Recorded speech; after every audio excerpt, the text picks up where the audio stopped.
मिक्सवा Yadav films Bhojpuri Sonu चिमोई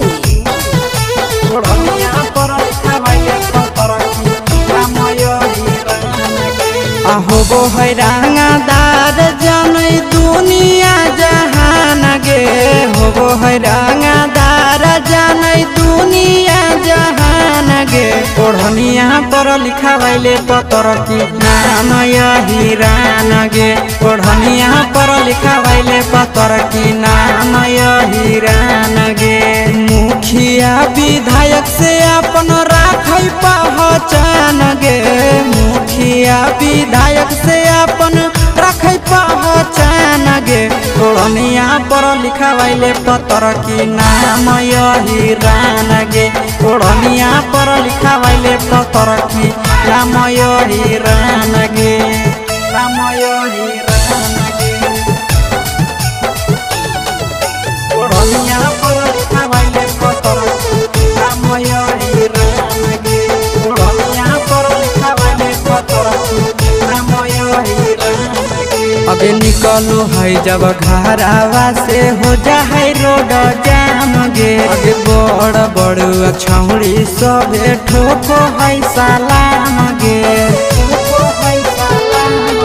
अबे निकल जब घरावा से हो जा है रोड जाम गे बड़ बड़ ओकर सामने ठोको है सलाम गे अबे लठिया हिर के छौड़ी गमछिया हो कैसान गे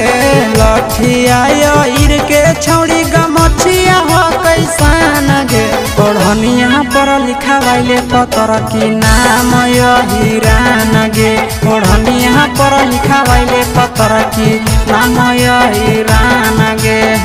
नाम यही रान गे ओढ़निया पर लिखा वाले पतर की नाम यही रान गे ओढ़निया पर लिखा वाले पतर